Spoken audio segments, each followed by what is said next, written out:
Counterspell is simple yet elegant. 2 blue mana and 3 words. Counter target spell.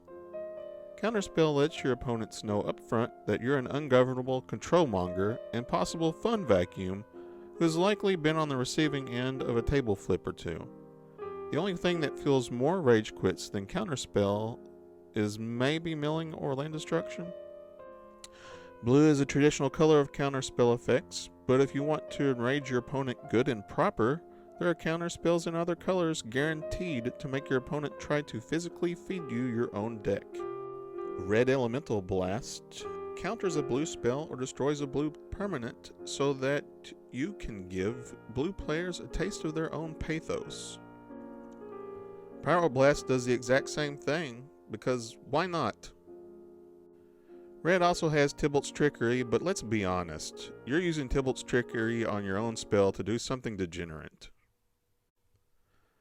Molten Influence counters an instant or sorcery unless its controller takes damage, and they will.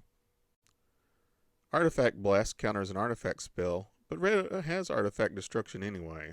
But countering the spell sends a message. Avoid Fate is the only green counterspell. Sort of. No one expects a green counterspell, which is what makes Avoid Fate so delicious. Life Force technically counters a black spell, but it's just weird. Also, why does the art have a baby Pokemon? Black has Dash Hopes, which is just diabolical. I love this card so much. I'm such a terrible person. White has a few counterspells in its wheelhouse. For instance, Mana Tithe here is probably my favorite white counterspell. Rebuff the Wicked, also great. Lapse of Certainty is a slightly worse memory lapse, but we'll take it in white. Sure, why not?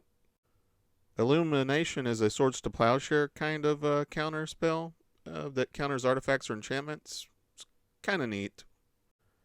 Not of This World is a colorless counter spell that, let's be honest, it's free in an Eldrazi deck, and that's where it's getting played. It's going to be a free Eldrazi counter spell. Warping Well technically can counter a sorcery in a pinch. Not too shabby. Null Brooch is an artifact that lets you counter a non-creature spell if you pitch your entire hand. I'm sure that can't be abused in any way. Anyway, that's enough rambling for me today. Please follow me for more recipes.